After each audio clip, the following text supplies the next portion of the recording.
Hi everyone, I just wanted to talk about intermittent fasting, IF for short.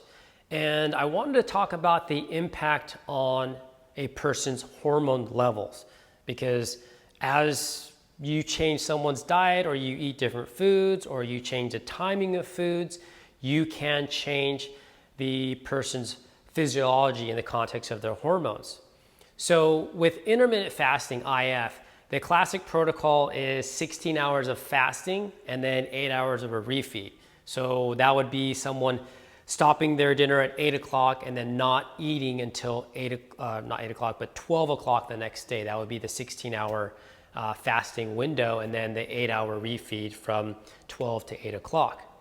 Now, the impact of that is that there is no food coming in when the time you get up. So if you get up at 6 o'clock in the morning, that means you're fasting till 12. That's 6 hours of no food coming in. So in the context of your hormones, it's important to have just a real basic understanding of how hormones are produced in the body. So this is a chart that I wrote out, and this is in any standard hormone physiology textbook. So on the very top corner here, we have pregnenolone, which is considered the mother of all hormones. And the reason why we say that is because if you look upstream from estradiol, which is basically one of the forms of estrogen, E2, that is coming from pregnenolone. Pregnenolone, you can produce pregnenolone to progesterone to cortisol. So it's considered the mother of all hormones. Now, what's important to understand is that pregnenolone can go either one of two choices, essentially, basically. So you can go to DHEA, which is dihydroepiandrosterone, and that can go to estradiol, or it can go to testosterone for a male. Females do produce a certain amount of testosterone, but obviously not as much as a male, and vice versa for estradiol. Now, the other important aspect to understand is that these are the sex hormones, but as you can see, there are other arrows here. So pregnenolone can also go to progesterone, and then that can be ended up converting to cortisol.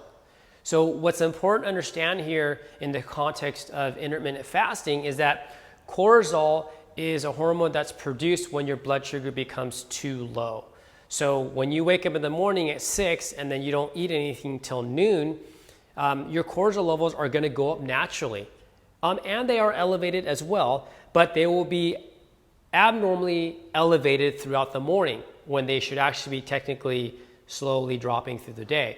And that makes sense because you're not eating, so the body's going to produce more cortisol to help break down muscle tissue or glycogen that's stored up within your muscle tissue or in your liver. So that's just natural in the body. So it's just a very smart system that the body has to normalize blood sugar if it drops too low. Now, what I see clinically is that people might do okay for a very short time, but when you start adding stress into the mix of that, then things get kind of screwy in a sense. So if you can follow me on this, if you have an undue amount of stress, and that could be mental, emotionally, spiritually, it could be someone died in the family, it could be due to COVID, it could be due to, your kids are driving you nuts and you get a ticket and you get in a car accident, all that kind of stuff.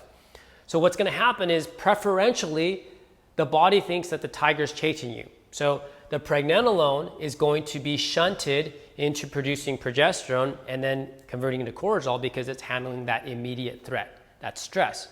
Now, you add that on top of the fact that you don't eat breakfast all morning, you also drink coffee, which is boosting up your cortisol as well. And then one big mistake people do also is they train in the morning and you still fast throughout the rest of the day in the morning.